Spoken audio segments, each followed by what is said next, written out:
Hey everybody, it's Scott here from the Gear Rules channel, and I felt obligated to make this video. Today we're taking a deep dive into all of the complaints of the Awesafe gun safe, commonly found on Amazon.com. You may have heard of it. So, why am I making this video? 3 years ago, I created a tutorial on how to set up this safe so that you can access it in the event you need to. 2.5 years ago, I actually did a review on this safe. And since then, I've kind of left the safe be. I use it, obviously, and I carried on and reviewed other things. Which, by the way, if you're not subscribing, would love to have you stick around.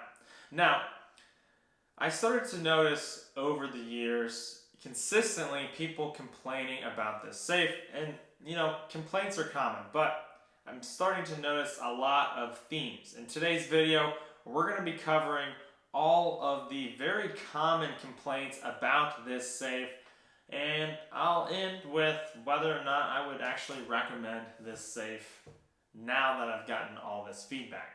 I hope you guys enjoy this video and find it useful. If you have any comments or questions or feedback, put them in the description below, and of course, I would love to have you like and subscribe this video, like I said earlier.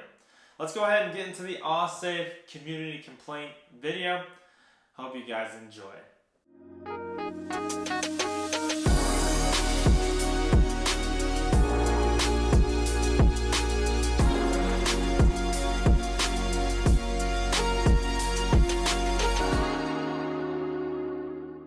Alright, so before we get into the common complaints of this safe, let me just briefly summarize the review I did from 2.5 years ago. My review was basically this safe works fine. It's at a pretty good price point, but don't expect it to be Fort Knox. This safe is very penetrable. If you have the tools to do so, you're going to be able to open up this safe if you need to. I see this safe more as, guests in your house. They don't just stumble upon a weapon or whatever you're trying to keep safe. And it's a pretty quick acting safe in the case of emergencies. I call it good, not great, but don't expect it to be completely bulletproof if someone's trying to break in and have tons of time to do so. That was the summary of my review. Now, that might have changed in recent history, but we'll talk about that in just a second. Let's go ahead and get into the common complaints.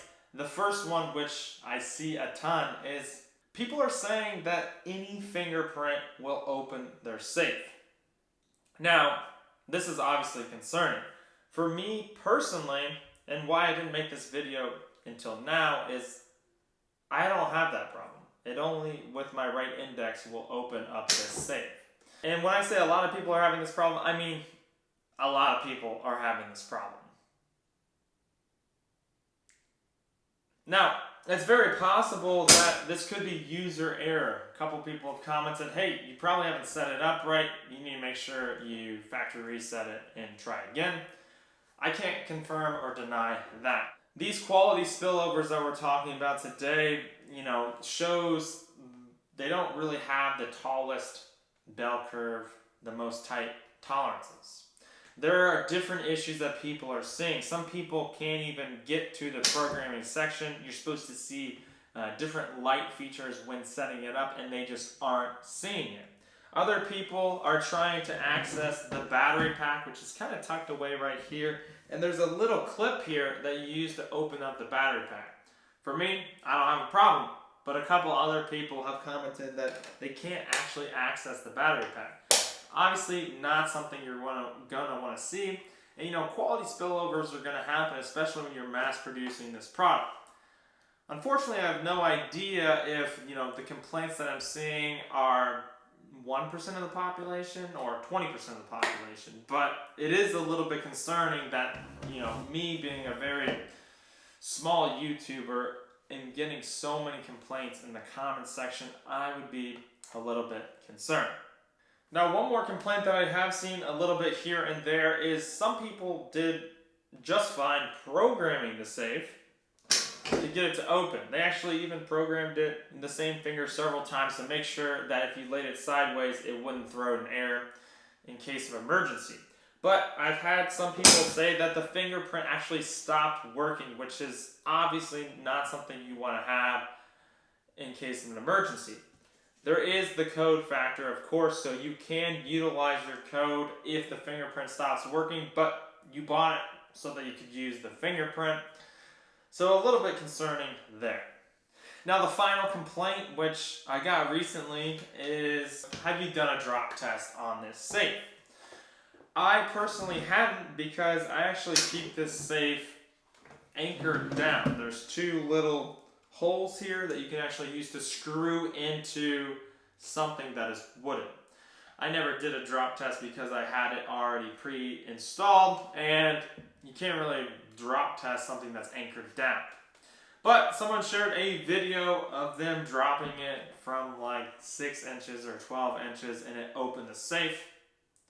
And so I was like, I'll just give it a try because it's kind of my duty. So I did a couple drop tests, and sure enough, the safe will pop open if you drop test it. So I highly recommend anchoring this safe if you do purchase it. Anchor it to a nightstand, your floorboard, your dresser. Anchor it to something so that it does, do what it's supposed to do. Like I said in my review, it's not going to be Fort Knox, but if some little kid is around, it will keep them out of your gun safe.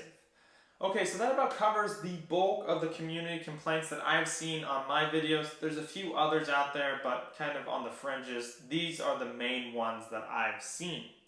Now, after reviewing all of this at the same time of actually using my safe, let's talk about whether or not I would actually recommend this safe to a friend or family member, or if I would purchase it today. Would I recommend it to a friend or family member? I would not. And the reason I wouldn't recommend this safe to a family member is, let's say it's only 1% of the safes or 0.1% of the safes that have this problem. That off chance to me is too risky to recommend to a loved one because it is such a vital part of the household. If I was going to buy it again, I probably wouldn't. I think previously I was being maybe a little bit on the cheap side. You can't think about this as like, something you're going to cheap out on. This could be a life-saving technology for you or someone else that's in your house. So personally, I don't think I would buy this again. Am I going to be exploring other options for this channel? Maybe good alternatives? Yes, I'm going to be buying some safes that hopefully have better quality than this one.